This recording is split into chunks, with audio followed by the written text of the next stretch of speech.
Desde el piquete de huelga de hambre en su quinto día, el magisterio responde.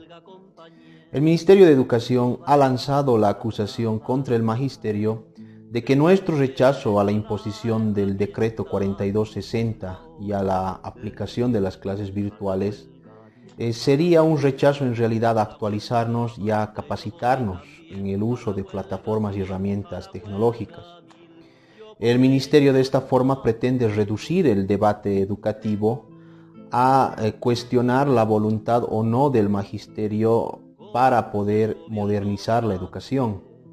Nosotros queremos decir que esto es totalmente falso y que además es muy reduccionista por parte del ministerio.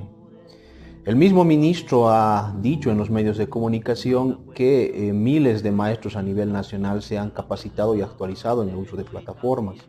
Nosotros también somos testigos de que nuestros colegas, en su afán de ver cuáles son las condiciones para aplicar la educación virtual, ya han aplicado este tipo de educación, han usado plataformas y otros medios tecnológicos.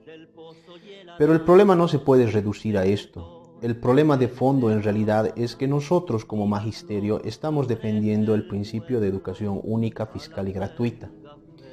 Las clases virtuales pueden ser practicadas por el magisterio se puede adecuar a esta modalidad de educación, pero no podemos ser cómplices como maestros de que, so pretexto de modernizar la educación, so pretexto de responder a la pandemia, se esté destruyendo la educación fiscal y gratuita y se esté condenando a que miles de estudiantes pierdan el derecho a la educación. Nosotros hemos visto que si el magisterio empieza a impulsar la educación virtual en muchas unidades educativas, un gran porcentaje de estudiantes, sobre todo de las capas empobrecidas, no va a poder pagar el internet, no va a poder adquirir equipos tecnológicos para continuar con sus estudios. ¿Qué respuesta les damos a estos estudiantes? ¿Qué les dice el Ministerio de Educación a estas familias que ahora con la crisis económica están pasando los umbrales de la pobreza y no van a poder ya preocuparse por internet porque tienen que preocuparse por llevar el pan a la casa? Esa es la respuesta que queremos que nos dé el Ministerio de Educación. Si quiere imponer cualquier modalidad en el sistema educativo, el Estado necesariamente tiene que financiar las condiciones para aplicar esta modalidad. En este caso, el gobierno debería dejar de hacer engordar a las grandes empresas telefónicas transnacionales y preocuparse por estatizar todas estas empresas y dar internet gratuito a los bolivianos.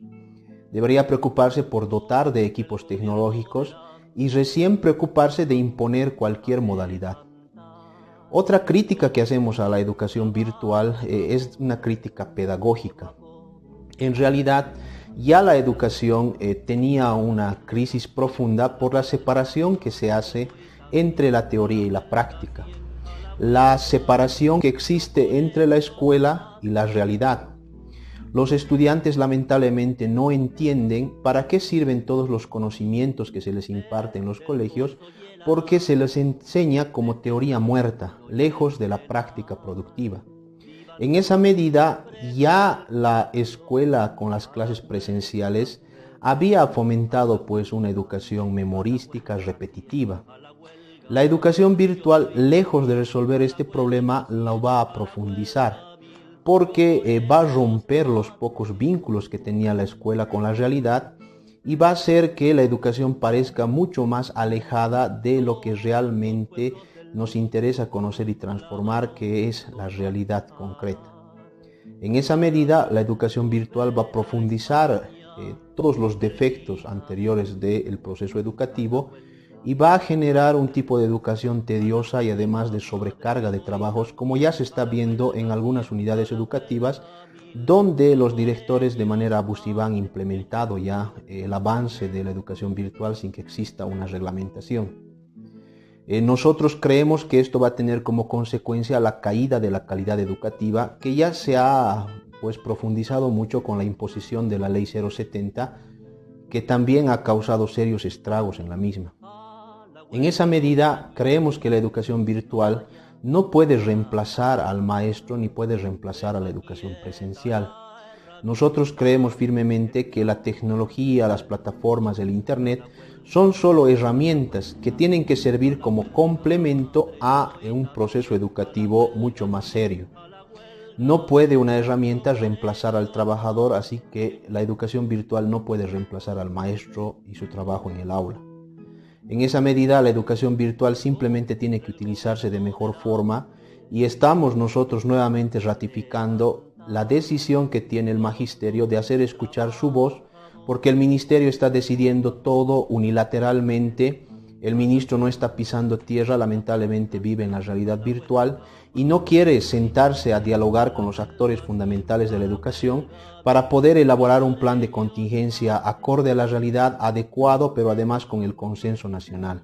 Esto ya debería haberse hecho hace mucho tiempo, pero lamentablemente el ministerio ha dejado que todo avance, el caos se ha impuesto en las unidades educativas, hay mucha improvisación y existe además mucha preocupación por los actores respecto a lo que va a ocurrir en educación.